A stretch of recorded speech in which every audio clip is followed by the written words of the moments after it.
ॐ नमो भगवते वासुदेवाय। ॐ नमो नारायणाय। श्रीमन्नारायणीयं दशकं 15 श्लोका 5। मम गुणगणलीला आकर्णनैः। मम गुणगणलीला आकर्णनैः। मम गुणगणलीलाकर्णनैः। मम गुणगणलीलाकर्णनैः कीर्तनाद्यैः। कीर्तनाद्यैः। मम गुणगणलीलाकर्णनैः कीर्तनाद्यैः।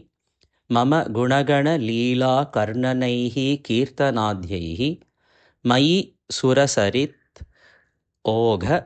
मयि सुरसरित् ओघ। मयि सुरसरिदोघ। मयि सुरसरिदोघ प्रख्यचित्त अनुवृत्तिः। प्रख्यचित्त अनुवृत्तिः।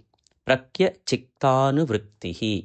प्रख्यचित्तानुवृत्तिः मयि सुरसरिदोघ प्रख्यचित्तानुवृत्तिः। मयि सुरसरिदोघ प्रख्यचित्तानुवृत्तिः मम गुणगणलीलाकर्णनैः कीर्तनाद्यैः मयि सुरसरिदोघ प्रख्यचित्तानुवृत्तिः। मम गुणगणलीलाकर्णनैः कीर्तनाद्यैः मयि सुरसरिदोघ प्रख्यचित्तानुवृत्तिः। भवति परमभक्तिः। भवति परमभक्तिः सा हि मृत्योः विजेत्री। मृत्योः विजेत्री। मृत्योर्विजेत्री। मृत्योर्विजेत्री भवति परमभक्तिः सा हि मृत्योर्विजेत्री। भवति परमभक्तिः सा हि मृत्योर्विजेत्री कपिलतनुरिति त्वं देवहूत्यै न्यगादीः। भवति परमभक्तिः सा हि मृत्योर्विजेत्री कपिलतनुरिति त्वं देवहूत्यै न्यगादीः।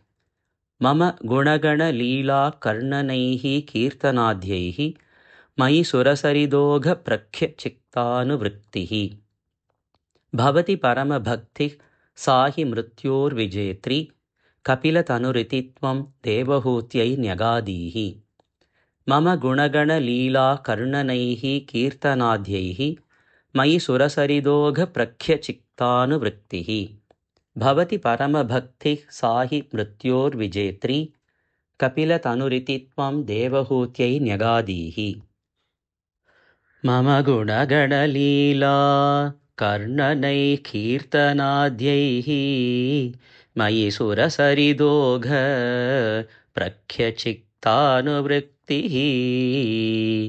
भवति परमभक्तिः सा हि मृत्योर्विजेत्री कपिलतनुरिति त्वं देवहूत्यै न्यगादीः।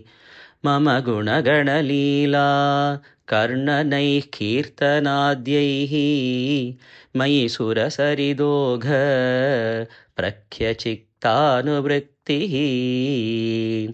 भवति परमभक्तिः सा हि मृत्योर्विजेत्री कपिलतनुरिति त्वं देवहूत्यै न्यगादीः।